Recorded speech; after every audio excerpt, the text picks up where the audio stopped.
For today's video, meron tayong project na cabinet na L-type.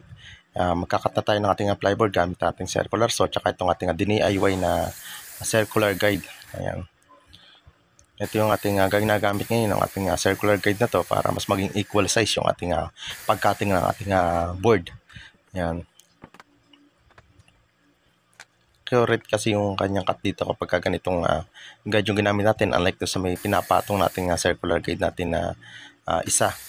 Dahil dito sigurado tayo na hanggang sa dulo isa equal size lang siya.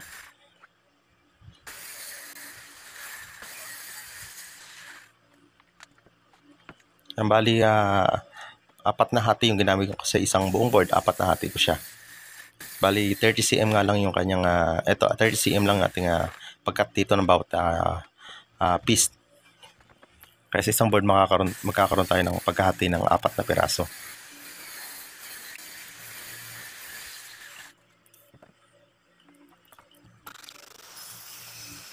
Ito na yung pinaka left and right na panel niya. Mapapansin nyo, kinalagyan ko siya dito ng cut. Gawa nga kasi nung kanyang pader hindi pantay. Kaya gumawa ko dito ng cut niya para sa biga niya kasi hindi pantay.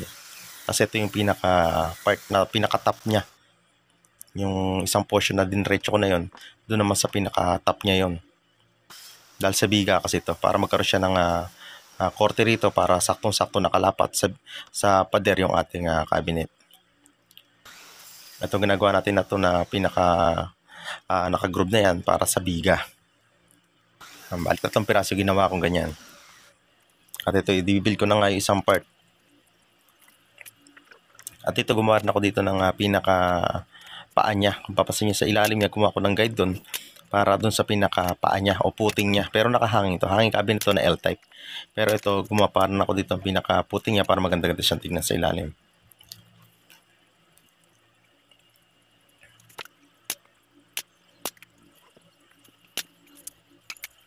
Fast forward na nga tayo. Dito, pinakita ko naman dito, yung lalagyan natin ng conceal hinges. Kaya kung papasin, dito tayo mag-L-type itong part na to. Yan, naka-L-type siya rito, kaya naka-open lang dyan. Yung kabilang part kasi ng cabinet natin, buo yun. Sasalpak natin yan, hindi na makikita yung pinakabutas na yan. Ayan. Ito naman sa kabilang side ng ating cabinet. Ayan. Gumawa lang ako ng ganito para sa ating lalagyan ng ating conceal hinges. Kasi hindi ko siya masyadong ididikit sa pinakadulo para hindi magkatama yung kanya mga pinto. Yan, papasin nyo, dyan ko lang siya nilagay sa pinakadulo ng isa. Yan, pinakamadaling parang kasi ito para sa akin ng L-type hanging cabinet.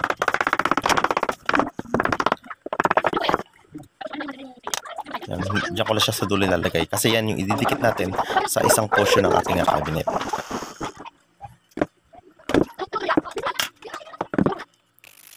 At dito naman magkakat na ako ng pinto.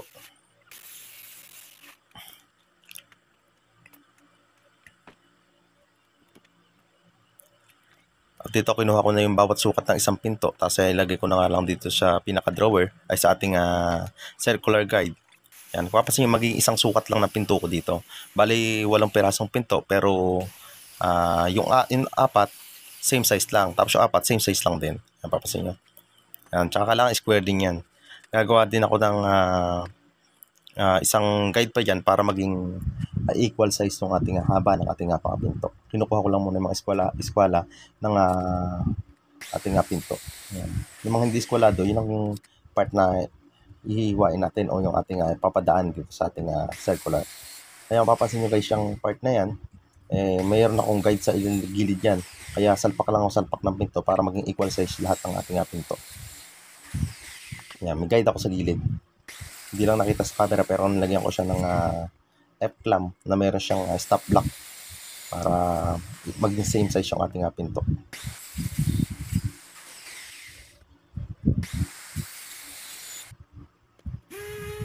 Tapos bago ko sa next na susunod nating step, ito, sinasander ko muna lahat ng paikot ng ating pinto.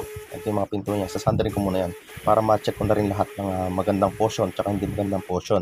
Yung pinaka may chips niyan sa gilid, yung lalagay ko sa pinaka likod, tsaka front naman yung pinaka magandang portion ng ating masilya. Ganun nagiging discard ko dyan bago ko siya pumantok sa second step o bago tayo tumuloy sa second step. Yan. Ayan. Dito naman naglagay ako dito ng para sa ating hinges. yung pinaka-eskwela natin, binutasan ko na yun para mabilis tayong makakuha para sa ating hinges. Ayan, papasin nyo, mabilis lang tayo kumukuha ng sukat para sa ating hinges. Ayan. 10 cm by 7/8. Ayan. Ayan, 10 cm yung ating ano na yan, taka 7/8 naman yung kabila. Yan ating pagkuha ng ating hinges na butas. Ayan. Tapos dito naman tayo sa pinaka handle. Yung ko din siya ng ng handle. Ayan, papasin mo. Ganyan ako gumawa ng pagkuha o yung ating paglalagay ng ating handle. Ayan. Pwede siyang individual. Yan, ulit-ulitin mo lang siyang ganyan. Pwede yan. O mas mabilis na method na isa, ipapatong lang natin yung ating naunang nabutasan. Yan sa susunod na door, sa mga susunod pang mga pintuan. Ayan. Yan ang magiging pattern natin. Yung isang pintuan na ngayon, yun yung magiging pattern natin sa lahat ng magiging pinto natin bubutasan ng handle. Ayan. Kasi nyo, isa lang yung door na ginawa kong pattern para isa lang lahat ng sukat ng ating handle.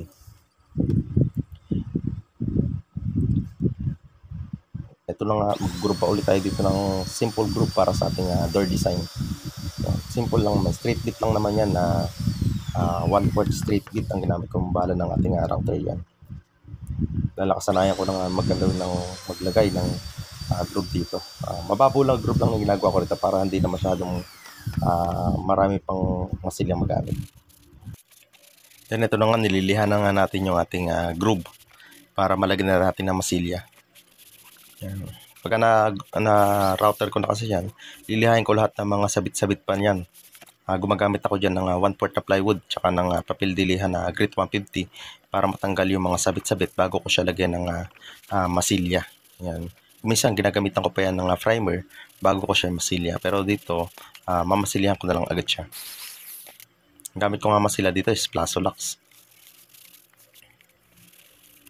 Gusto ko kasi sa Plazolax medyo matagal siya matuyo. At the same time, anti-termite na rin siya o anay. Gawa kasi ng amoy gas nga kasi itong ating Plazolax. Kaya para sa akin, lumalaban na rin siya sa anay dahil sa amoy niya.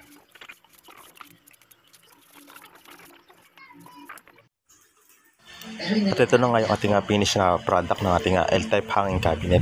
Ito sinasabi ko na may butas. Diyan natin sasalapak yung kabilang side ng ating L-type hanging cabinet. Itong side na to. Yan. Naka-ready na rin siya. Ganyan itsura, nakabaligtad siya. Kasi ito yung sasabihin natin sa delivery natin na bedside table. Yan. L-type hanging cabinet. Ito na nga yung ating finished product na deliver natin sa ating site, sa ating kamag-anak. Ayan si ating Miling. Yan yung may-ari ng ating ginagawan o yung may bahay. Yan. Ito na nga yung ating L-type hanging cabinet. Ayan. Glossy finish yung finish niya. Ayan. Napaka-elegante niyang tignan. And thanks for watching, guys.